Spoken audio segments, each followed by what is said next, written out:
Assalamualaikum warahmatullahi wabarakatuh. Bismillahirrahmanirrahim. Alhamdulillahi rabbil alamin. Wabihi nasta'in wa ala umuri dunya waddin. Asyhadu an la ilaha illallah wa asyhadu anna Muhammadan abduhu wa rasuluhu la nabiyya ba'da, amma ba'du.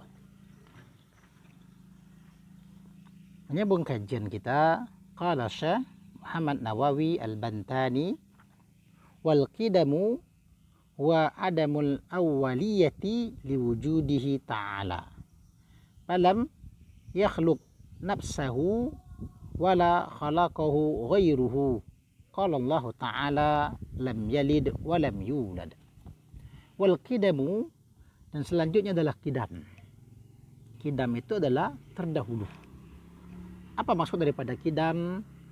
Adamu huwa dia itu qidam, adamul awwaliyati, ketiadaan awal liwujudihi ta'ala, bagi wujudnya Allah Ta'ala.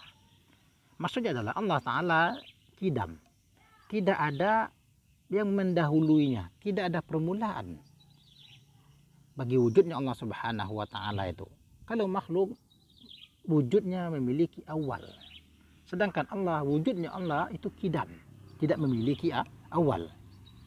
Falam yakhluq nafsahu, dan maka tidaklah menciptakan oleh Allah nafsahu, akan dirinya sendiri. Kalau makhluk Allah yang menciptakan, tapi Allah tidak ada yang menciptakan. Allah tidak menciptakan dirinya sendiri.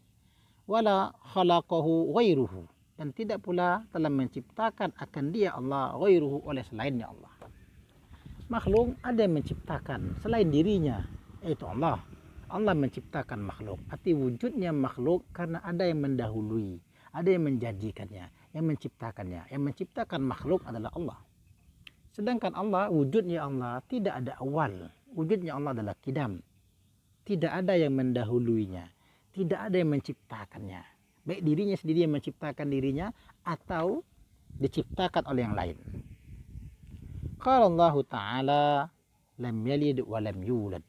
Telah berfirman oleh Allah Subhanahu wa Ta'ala, lam yalid, tidaklah dia itu beranak, walam yulad, dan tidak pula dia diperanakkan.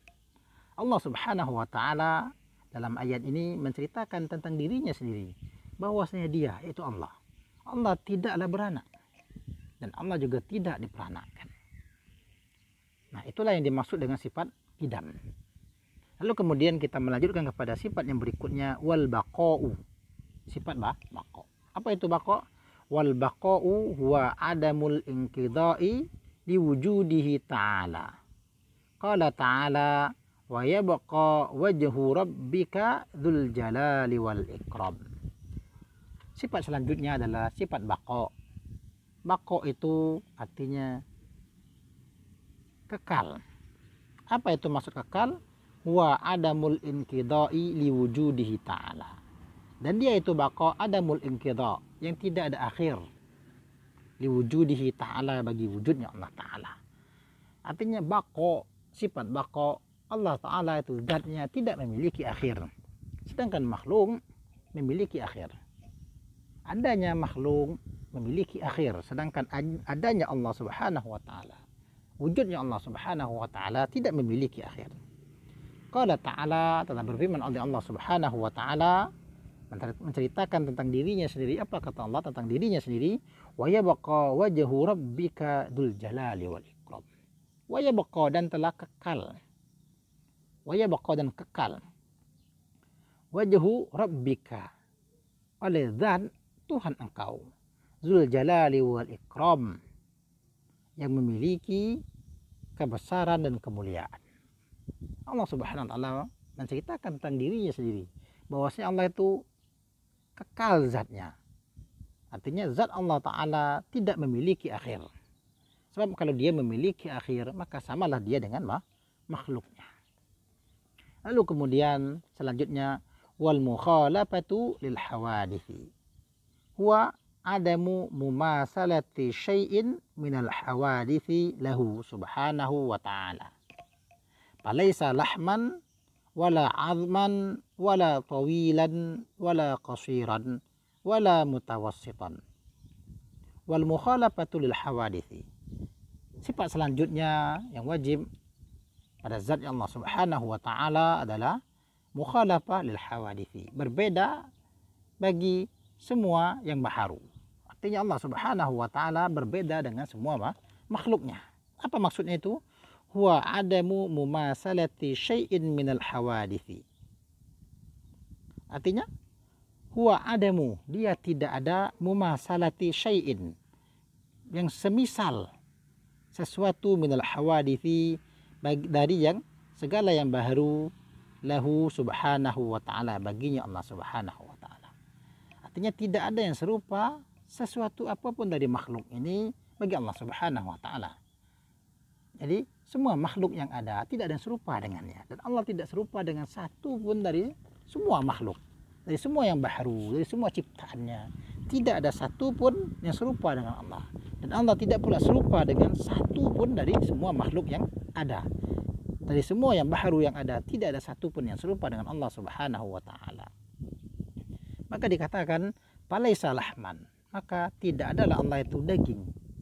Sebab kalau berdaging itu makhluk. Wala azman, dan tidak pula tulang. Sebab kalau berhajat kepada tulang untuk bisa berdiri, untuk bisa kokoh, maka dia makhluk. Wala tawilan, Allah tidak pula panjang. Wala qasiran, dan tidak pula pendek. Wala mutawassitan, tidak pula sedang. Artinya ini adalah bentuk-bentuk hawadis. Hawadis ada yang memiliki daging, ada yang memiliki tulang, ada yang panjang, ada yang pendek, ada yang sedang, segala macamnya. Sedangkan Allah berbeda.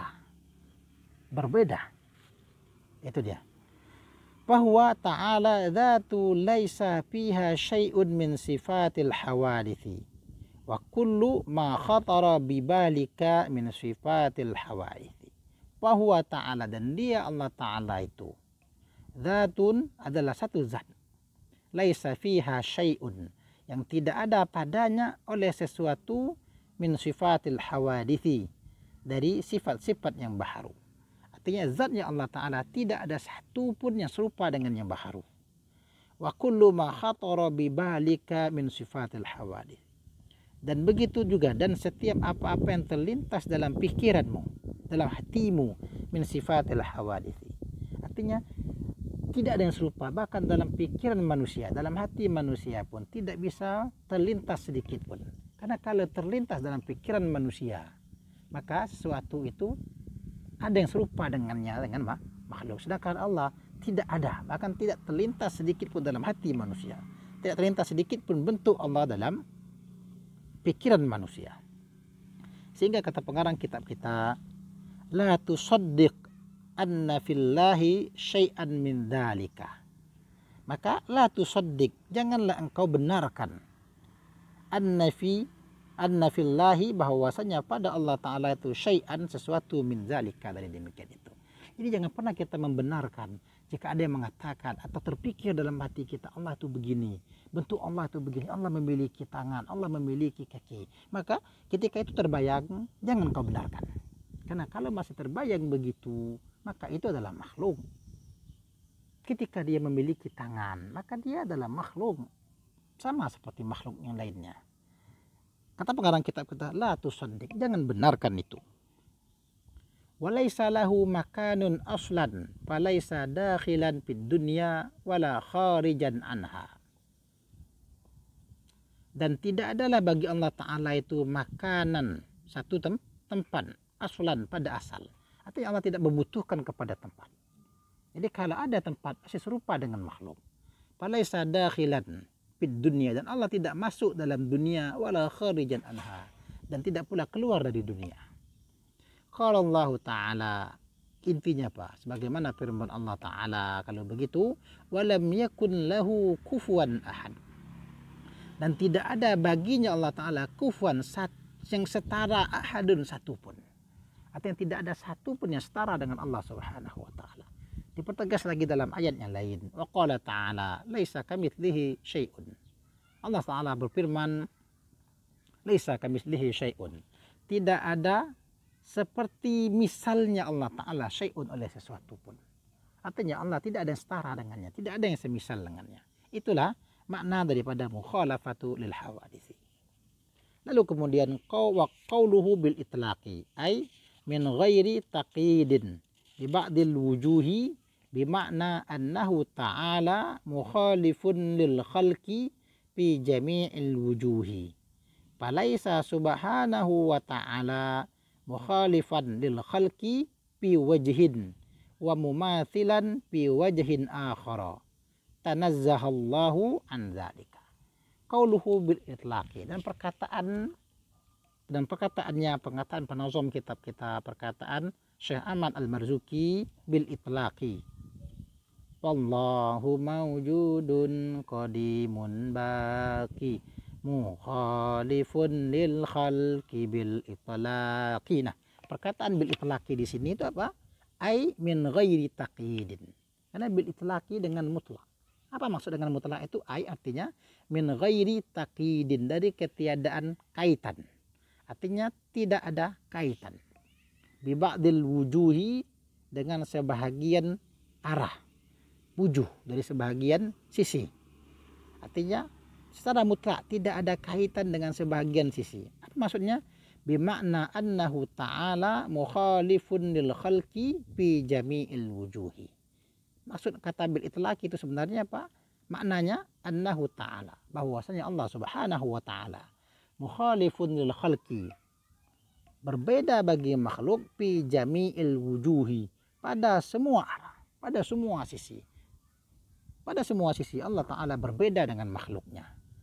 Falaisa subhanahu wa ta'ala mukhalifan lil khalqi fi wajhin.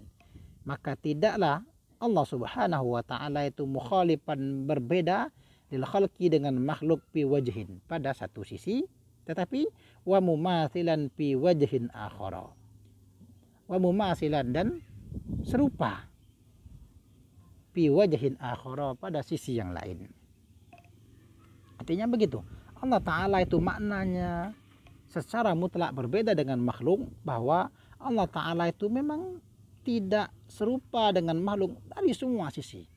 Dari sisi apapun Allah berbeda. Bukan maknanya dari sisi ini berbeda, dari sisi lainnya sama. Tidak. Pokoknya secara mutlak Allah berbeda dengan makhluk. Tidak ada kesamaan sedikit pun.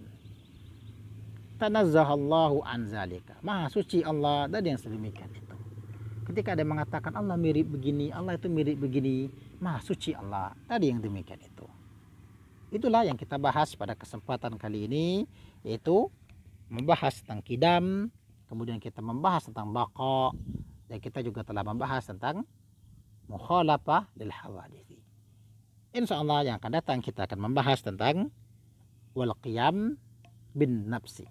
Wallahu subhanahu wa ta'ala a'lam. Subhanakallahumma wa bihamdika asyhadu an la ilaha illa anta astaghfiruka wa atubu ilaik. Assalamualaikum warahmatullahi wabarakatuh.